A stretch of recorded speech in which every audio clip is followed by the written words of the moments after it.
Assalamualaikum saudaraku, teman-teman pemirsa channel Makalan Sukun rahimakumullah. Ini adalah bagian kedua dari video saya yang berjudul 10 akibat kemaksiatan yang tempo hari dirasa terlalu panjang sehingga sampai poin keempat dihentikan, dipotong. Dan ini insya Allah dari poin kelima sampai 10. Mudah-mudahan kita dikuatkan oleh Allah untuk tidak bermaksiat lagi, atau paling tidak bisa mengurangi kemaksiatan yang telah kita perbuat. Amin. Selamat menikmati, dan jangan lupa di-share ya, agar pahala terus mengalir kepada kita. Akibat yang ke berapa tadi? Kelima. Dari kemaksiatan, hatinya menjadi gelap. Dengan bermaksiat itu hatinya menjadi gelap. Susah kalau mau menapaki jalan kehidupan itu, murung terus, nggak optimis. Pagi-pagi bangun pagi, yang diucapkan esuk maneh, kerja maneh, kate kesel maneh. Itu yang diucapkan umpatan atau keluhan, enggak gembira. Kalau orang yang gembira bangun pagi, apa yang diucapkan? Yang diucapkan bangun pagi, orang yang gembira apa yang diucapkan? Alhamdulillahilladzi ahyana ba'dama amatana wa ilaihil nusyur. Alhamdulillah kepada Allah, memuji, segala puji bagi Allah. Apa nikmat yang barusan kita dapat dari Allah? Alladzi ahyana, yang menghidupkan kami setelah kematian kami. Disambut pagi hari itu dengan gembira. Maha suci Allah, bersyukur akan nikmat yang diberikan oleh Allah kepada diri kita. Belum lagi nikmat-nikmat iman, nikmat yang lain. Nah, ini yang disyukuri yang pertama-tama adalah allazi ahyana, yang menghidupkan kami setelah kematian kami. Apa terus memang? Allazi ahyana ba'dama amatana wa ilaihin nusyur, dan kepadanya lah kami kembali. Kalau orang yang berkeyakinan, berprinsip hati, berketetapan hati bahwa aku akan kembali kepada Allah, dia akan tenang. Mau disiksa orang, mau diancam orang, tenang. Seperti Rasulullah mau berhijrah itu, Ali disuruh menggantikan posisi tidurnya Rasulullah. Pas Rasulullah waktu berhijrah, nyantai. Kenapa? Karena punya pemahaman bahwa aku akan kembali kepada Allah. Kalau sekarang mau dibunuh oleh orang-orang kafir Quraisy, nggak apa-apa. Toh dibunuh itu merupakan jalan untuk kembali kepada Allah. Kalau orang yang nggak bermaksiat, mati itu bukan hal yang menakutkan. Kematian itu bukan hal yang mengerikan. Nah, hatinya menjadi gelap kalau bermaksiat itu. Lawan dari kemaksiatan, orang yang taat, hatinya menjadi terang.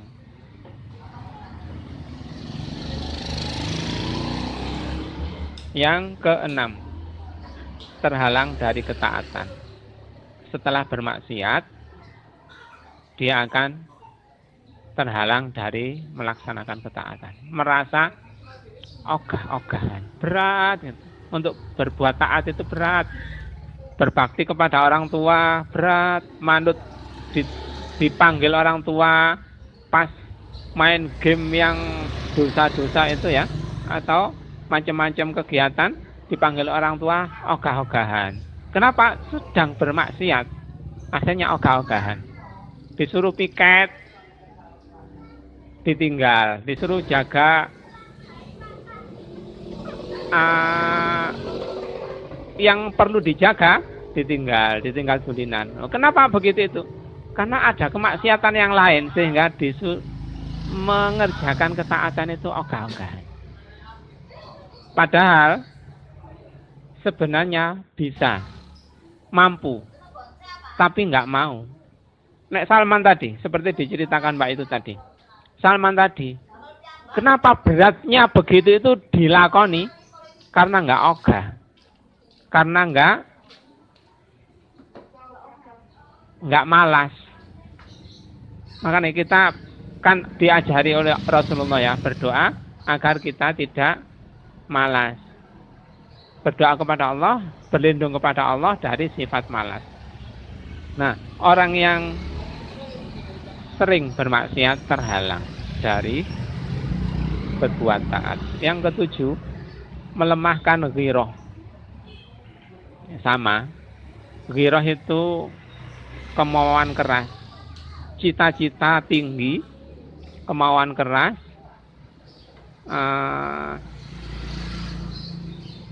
semangat. Ghirah itu semangat.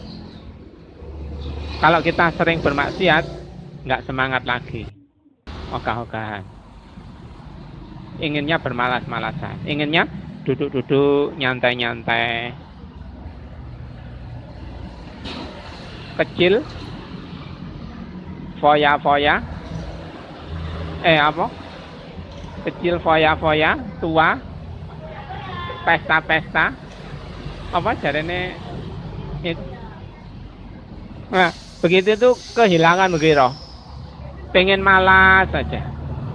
Ogah-ogahan berkarya, ogah-ogahan bekerja. Belajar ogah, kerja ogah. Pengennya main game, delok internetan.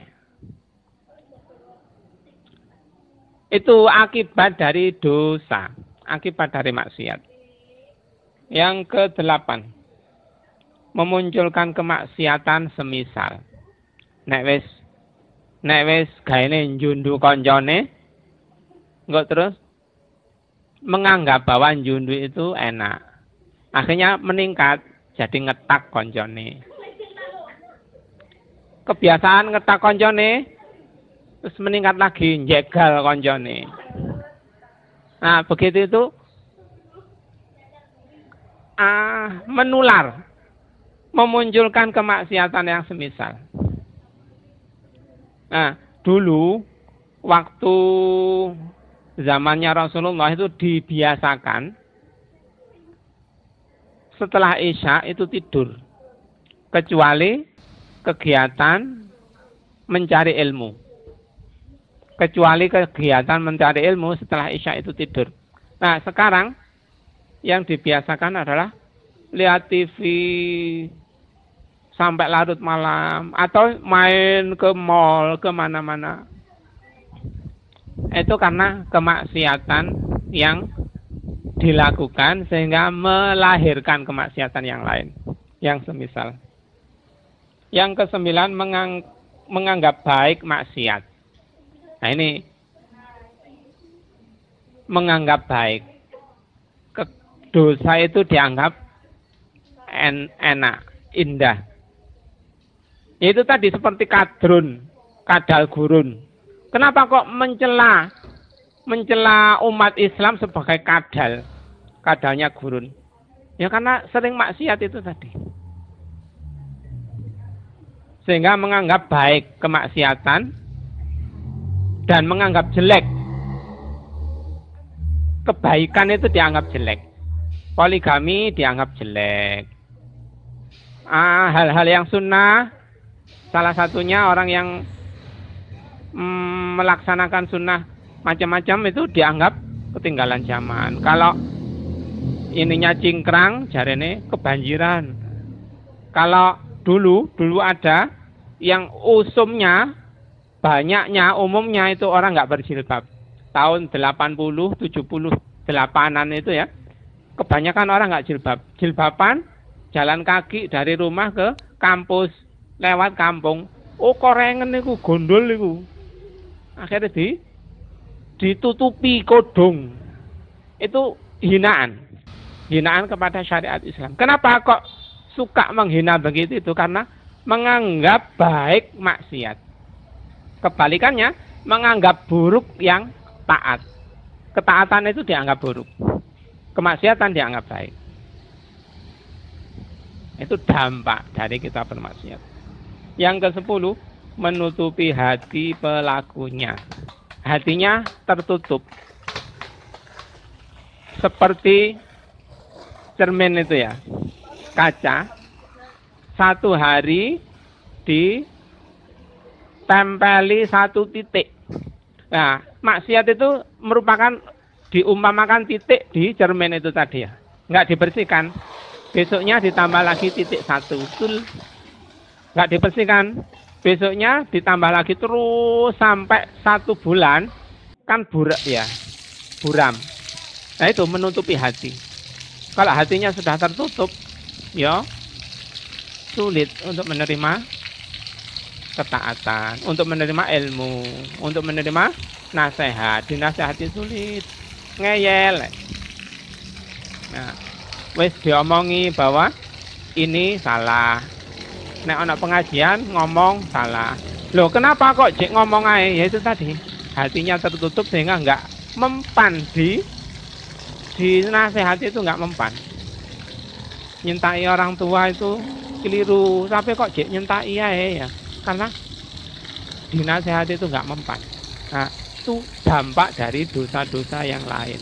Akhirnya begitu, menutupi hatinya, menutupi hati pelakunya dengan kotor sehingga sulit untuk membedakan yang baik, membedakan yang memisahkan antara yang baik dan yang buruk itu sulit.